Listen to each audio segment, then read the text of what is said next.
మనం నివసిస్తున్న ఈ భూమండలం, మనం పాదం కింద ఉన్న ఈ భూమి చాలా కష్టాల్లో నష్టాల్లో ఉన్నది. దీనికి మనం మందు వేయాలి. ఎమర్జెన్సీ వార్డులో ఉంది. ఎమర్జెన్సీ వార్డు అంటారు కదా, తెలుసు కదా. ఎమర్జెన్సీ వార్డులో ఉన్నప్పుడు మనం ఎలా వెళ్తాం?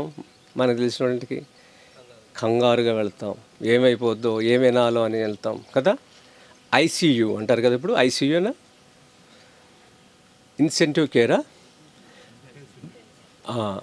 మరి ఇలాంటి పరిస్థితిలో భూమి ఉన్నది. దేశవ్యాప్తంగా వర్షాలు రావని చెప్పేశారు. అసలు ఎలా బతకాలి? వినటాంటేనే భయం వేస్తుంది, నిద్ర రావట్లేదు. చిన్న చిన్న పిల్లలు ఏం చేయాలి?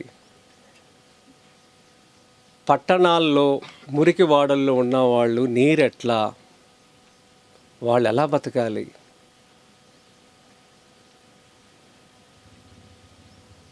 మీరందరూ ఈ వ్యవసాయానికి మొదలు పెట్టాలని వచ్చారు.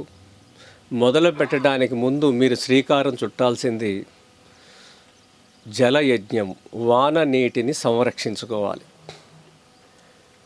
దీనికి మీ ఇళ్లల్లో, మీరు నివసిస్తున్న ప్రాంతాల్లో, మీ ఇంటి దగ్గర, మీ పొలం దగ్గర పడ్డ ప్రతి వాన నీటిని భూమిలో దాచిపెట్టేయాలి. ఈ దాచిపెడతాకి రకరకాల పద్ధతులు, మార్గాలు ఉన్నాయి. ఎక్కడైనా నీటిని దాచిపెట్టచ్చు. ఈ నీరుని దాచిపెడితేనే రేపు మనం, పాలేకర్ గారు మనందరికీ జ్ఞానాన్ని ఇచ్చారు. కానీ పాలేకర్ గారు మీ పొలాలకి నీళ్లు ఇవ్వలేరు. ఇవ్వగలుగుతారా? అది వానదేవుడు చేయాల్సిందే కదా. వానదేవుడు మనకి నీళ్ళు ఇస్తున్నాడా, ఇవ్వట్లేదా? ఇస్తున్నాడా? ఇచ్చాడు. ఇన్నాళ్ళు ఇచ్చాడు, ఇక మీదట కూడా ఇస్తాడు. కానీ ఆ నీరుని ఒక విలువైన వస్తువు కింద మీరందరూ గుర్తించాలి. నీరుని ఒక విలువైన వస్తువు కింద మీరు గుర్తించాలి. విలువైన వస్తువు కింద ఎవ్వరూ ఇంతవరకు గుర్తించుకోలేదు. ఇప్పటి వరకు మీ జీవితాల్లో నీరుని ఎంతైతే మీరు తాగారో, ఎంతైతే వాడుకున్నారో, ఆ నీరుని రేపు వచ్చే జూలై ఆగస్టులో మీరందరూ ఒడిసిపెడితే అంత నీరు భూమిలో దాచిపెట్టేయచ్చు. ఒక మనిషి జీవితకాలం ఎంత నీరు వాడతాడో లెక్కుందా మీ దగ్గర? ఒక కుటుంబానికి ఒక సంవత్సరానికి ఎంత నీరు అవసరం ఉంది? తాగటానికి, బట్టలు ఉతకటానికి, గిన్నెలు శుభ్రం చేసుకోవటానికి, ఇల్లు శుభ్రం చేసుకోవటానికి, టాయిలెట్ ఫ్లష్కి. ఒక కుటుంబానికి ఎంత నీరైతే అవసరమో అంత నీరు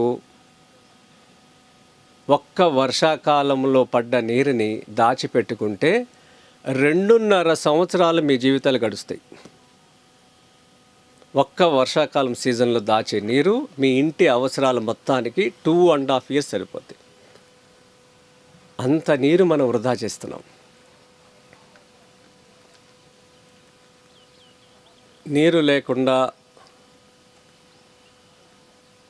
మనం ఉండలేం కదా. అందుకని ఫస్ట్ మీ ఇళ్లల్లో, ఇక్కడికి వచ్చిన వాళ్ళందరిలో ఎంతమంది ఇళ్లల్లో వాన నీటి ఇంకుడు గుంటలు ఉన్నాయి? మీరు చేసుకున్నవే, మీరందరూ చేసుకున్నవే. అవన్నీ వర్షం పడుతున్నప్పుడు పూర్తి స్థాయిలో పర్కులేట్ అవుతున్నాయో, ఇంకుతున్నాయా? అది గమనించారా? అది శుభ్రం చేసుకుంటూ ఉండాలి. మన శరీరాన్ని ఎలా శుభ్రం చేసుకుంటున్నామో అలా దాన్ని కూడా శుభ్రం చేసుకోవాలి. అంటే ఇక్కడికి వచ్చిన వాళ్ళలో ఒక 10 మంది మాత్రమే చేతులు ఎత్తారు. అంటే నీటి గురించి 10 మంది మాత్రమే ఆలోచన చేశారు. తతిమ వాళ్ళు ఎవరు ఆలోచన చేయలే. ఇక మీదట మీరు ఆలోచన చేయాలి. ఎందుకంటే మీరు ఒకటి గ్రహించండి, 1965 ప్రాంతంలో ముంబైలో నీటి వ్యాపారం మొదలైంది. అప్పుడు ఈ ప్లాస్టిక్ బాటిల్స్ లేవు, గాజు బాటిల్ కూడా ఇంకా ప్రవేశపెట్టల. నీటిని అమ్మకాలు అయితే మొదలైంది. ఒక షాపు అతను నీటిని అమ్మటం మొదలుపెట్టాడు. అద్దనా తెలుసా మీకు ఎవరికైనా? అద్దనాతో ఒక గ్లాస్ నీళ్ళు ఇచ్చాడు. అద్దనా అంటే 3 పైసలు, అంతే కదండి? అద్దనా 3 పైసలే. ఏమండి పెద్దవాళ్ళు ఎవరు లేరా? అద్దనా ఎన్ని పైసలు? కరెక్ట్, 3 పైసలు అద్దనా. 3 పైసలు అద్దనా. 3 పైసలు ఒక గ్లాస్ నీళ్ళు ఇచ్చాడంట. ఆ షాప్ దగ్గర రాగానే అందరూ నవ్వుకున్నారు. నీటి అమ్ముతున్నారు, నీరు అమ్ముతున్నాడు, గ్లాస్ నీరు అమ్ముతున్నాడు, ఇదేమి బిజినెస్ అని. ఇప్పుడు ఏ కిరాణా షాపు బజార్లో పల్లెటూరులో చూసినా వాటర్ బాటిల్ ఉంటుంది కదా. అంటే ఆ స్థాయి నుంచి ఎంత దిగజారాం మనం, నీటిని ప్యాక్ చేసుకుని అమ్ముకునే స్థాయికి వచ్చేసాం కదా. ప్రపంచంలో అతిపెద్ద వ్యాపారం పెట్రోల్ తర్వాత ఏదంటే నీటి వ్యాపారం. ఎక్కువ మంది వినియోగించేది నీటి వ్యాపారం. ఈ స్థితికి వచ్చాం. వర్షం నీరు ఏమీ తక్కువ లేదు. భూమి పుట్టిన దగ్గర నుంచి వానదేవుడు మనకి నీరు ఇస్తానే ఉన్నాడు. కాకపోతే అది సకాలంలో జరిగింది, ఇప్పుడు అకాలంలో జరుగుతుంది. అదే వర్షాన్ని 4 నెలలు పడేదాన్ని 4 రోజుల్లో ఇచ్చేస్తున్నాడు. ఇప్పుడు కుండపూత వర్షం అంటారు కదా, అతివృష్టి. ఇది చాలా ప్రమాదం. ఇలా సమతుల్యతని దెబ్బతీసాం. అందుకనే ఇప్పుడు మనం ఆ స్థాయి నుంచి మనం వాటర్ బాటిల్ కొనుక్కునే స్థాయి వరకు వచ్చాం. ఇది ఇక్కడితో ఆగలేదు. మనం పెళ్ళిళ్ళలో ఒక బాటిల్ ఇవ్వటం అలవాటు చేసుకున్నాం. దాని మీద పెళ్లి కూతురు పెళ్లి కొడుకు పేరు కూడా రాసిస్తున్నారు కదా. అది తాగినాక కింద పడేసి తొక్కుతారు. అసలు ఆ స్పృహ కూడా ఎందుకు లేదో మరి అర్థం కాల. ఒక కార్పొరేట్ కంపెనీకి వెళ్ళినా, మినిస్టర్ గారి ఇంటికి వెళ్ళినా, ఎక్కడికి వెళ్ళినా సరే వాటర్ బాటిల్ చిన్నది ఇచ్చేస్తున్నారు కదా. ఇది ఇలాంటి స్థితికి మనం వచ్చాం. ఇంత దూరం వచ్చినాక రేపు జరిగేది ఏంటి అనేది మీకు చెప్తున్నా. ఇక్కడితో ఆగొద్దు అనుకుంటున్నారేమో. బియ్యము చక్కెరతో పాటు రేషన్ షాపులో వాటర్ని కూడా మీకు ఇస్తారు. కోట 100% ఇస్తారు. ఆ రోజున గ్లాస్ వాటర్ ఆశ్చర్యం, రేపు రేషన్ షాపులో నీళ్ళు వెళ్తే అది ఆశ్చర్యం కదా. అప్పుడు మనం ఒళ్ళు తుడుచుకుంటాకి పండగ రోజున పాటు తుడుచుకోవటం వస్తుంది.